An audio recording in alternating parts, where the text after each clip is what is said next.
நிஜமாலுமே விருச்சக ராசிக்கு டைம் நல்லா இருக்கு. ஜென்ரலாக சொல்லுவோம்ல, உங்களுக்கு டைம் நல்லா இருக்குன்னு. 2026 உண்மையாகவே விருச்சகத்துக்கு ரொம்ப நல்லா இருக்கு. பல வருடங்கள் கழித்து ஒரு நல்ல நேரம்ங்கிறது விருச்சக ராசிக்கு அமைஞ்சிருக்கு. இந்த ஆப்பர்ச்சுனிட்டி இந்த 2026 எந்த அளவுக்கு கான்ஃபிடென்ட்டாக யூஸ் பண்ணுறீங்கன்னு ஒரு விஷயம். ஏன்னா உங்களுக்கு கான்ஃபிடன்ஸ் அப்பப்போ பேக் அடிச்சிடும். ஒரு சுயமாக ஏதாவது ஒரு விஷயத்தை தொழில் ஸ்டார்ட் பண்ணணும்னு நினைக்கிறீங்களா, உங்களைத்தான் நீங்கள் நம்பணும். மூலதனமே நீங்கள் தானோ தவிர்த்து உங்கள் பணம் கிடையாது. உங்களுடைய டேலண்ட் விருச்சகத்துக்கு கடவுள் கொடுத்துருக்க ஆசீர்வாதமே என்னன்னா, விருச்சகம் எதையோ தேடி அலைவாங்க. ஆனால் அவங்க கிட்ட அவங்களுக்குள்ள தான் அத்தனை விஷயமே அடங்கி இருக்குங்கிறது அவங்களுக்கு ரொம்ப லேட்டராக தான் தெரியும். ஆனால் அது யாராவது சொல்லிக்கிட்டே இருக்கணும். உங்ககிட்ட இந்த டேலண்ட் இருக்குது, கண்டிப்பாக இதை நீங்கள் எக்ஸிக்யூட் பண்ணி வருவீங்க. அந்த மாதிரி அப்ரிஷியேட் பண்ணிகிட்டே இருந்தால் மட்டுமே நம்ம கரெக்டாக தான் இருக்கோங்கிறதே புரியும். இல்லைன்னா விருச்சகம் அப்படியே விட்டுருவீங்க.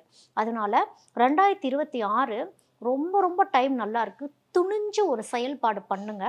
ஃபெயிலியர் ஆகிற மாதிரி இருந்தாலும் பரவாயில்ல. அந்த ஃபெயிலியர்லேருந்து இன்னொரு ரூட் உங்களுக்கு கிடைக்கும்.